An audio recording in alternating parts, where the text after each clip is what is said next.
কারোর চায়ের দোকান, কারোর আবার খাবারের দোকান। মেদিনীপুর শহরের অলিতে গলিতে একাধিক ছোট ছোট দোকানে চলত বেচাকেনা। তবে সেই জায়গা দখলমুক্ত করতে চাইছে প্রশাসন। তবে তাদের জন্য বিকল্প ব্যবস্থা তৈরি করার আশ্বাসও দেওয়া হয়েছে প্রশাসনের তরফে। প্রশাসনের এই সিদ্ধান্তের বিরুদ্ধে এবার পথে নামল হকাররা।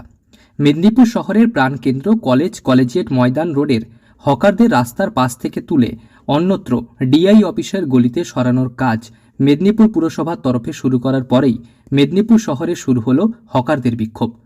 মেদিনীপুর কলেজ রোড অবরোধ করে হকাররা।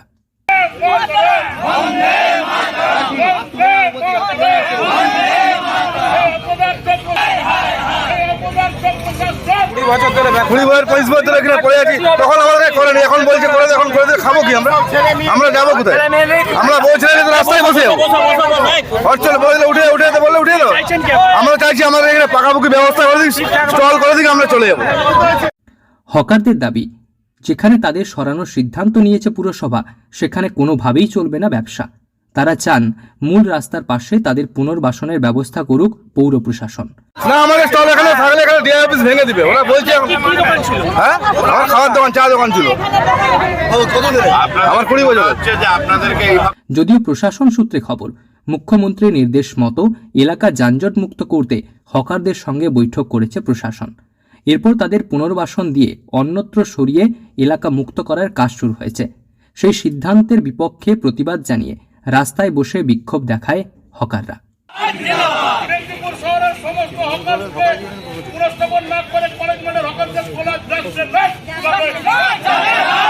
মেদিনীপুর কলেজ রোডের সামনে যারা কলেজিয়েট স্কুলের কাছে যারা ফুটপাতে এখানে ব্যবসা করছেন তাদেরকে নিয়ে মিটিং হয়েছিল গতকাল এসডিও চেম্বারে। সেখানে ঠিক হয়েছে যে ওনারা থাকবেন, আমরা সবাই মিলে থেকে আমরা একটা অল্টারনেটিভ জায়গা দিয়েছি। সেখানে আলো, জল এবং ওদের অস্থায়ী ট্রেড লাইসেন্স সবই আমরা করে দিচ্ছি। সেখানে শিফট করবে, নিজেরাই সেখানে লিখে দিয়ে এলো। সেই মতন আজকে কাজ শুরু হয়েছে। কিছু গুমটি সরেছে, কিছু গুমটি নিজেরা সরেছে, বাকি কিছু লোক তারা করতে বাধা দিচ্ছে। এবং হকার্স ইউনিয়ন থেকেও তারাও ছিল, এখানকার যত দোকানদার তারা ছিলেন, থেকে এই সমাধান হয়েছে যে অল্টারনেটিভ তাদের পুনর্বাসন দেয়া হলে তারা সরে যাবে। তো আমরা সেটাই করে দিয়েছি। এখন বলছে যে না, আমরা যাব না। প্রসঙ্গত, হকারদের নিয়ে মহকুমা শাসক দপ্তরে আলোচনা হয় মঙ্গলবার। এরপর বুধবার হকারদের অন্যত্র সরানোর কাজ শুরু হয়।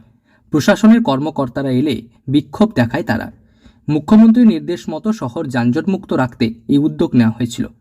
যদিও মহকুমা প্রশাসনের বক্তব্য, কোনো হকারকে উচ্ছেদ করা হচ্ছে না, তাদের পুনর্বাসনের ব্যবস্থা করার জন্য এই উদ্যোগ নেওয়া হয়েছে এবং তা হকারদের সঙ্গে আলোচনা সাপেক্ষে। বাসনই করা হচ্ছে, উচ্ছেদের কোনো ব্যাপারই নেই। কালকে আমাদের অফিসে আমরা সমস্ত হকার যারা ছিলেন প্রায় 60 জন মতো হবে, প্রত্যেককে আমাদের অফিসে ডাকা হয়েছিল। আমরা মিটিং করেছি, অত্যন্ত সুষ্ঠুভাবে মিটিং করা হয়েছে এবং প্রত্যেকের সহমতি নেওয়া হয়েছে। এবং এখানে কোনো রকম উচ্ছেদের কোনো ব্যাপারই নেই, যেটা বারবারই বলে আসছি। উচ্ছেদের বিষয় থাকলে বিষয়টা এরকম হতো না, আপনারা জানেনই। আমরা অল্টারনেট জায়গা দেখেছি এবং অল্টারনেট জায়গাতে এটাকে পুরোটাই আমরা পুনর্বাসন করব। যদিও হকারদের এই বিক্ষোভে জেলা সদরে চাপানোতর সৃষ্টি হয়েছে। পশ্চিম মেদিনীপুর থেকে রঞ্জন চন্দের রিপোর্ট, লোকাল 18 বাংলা।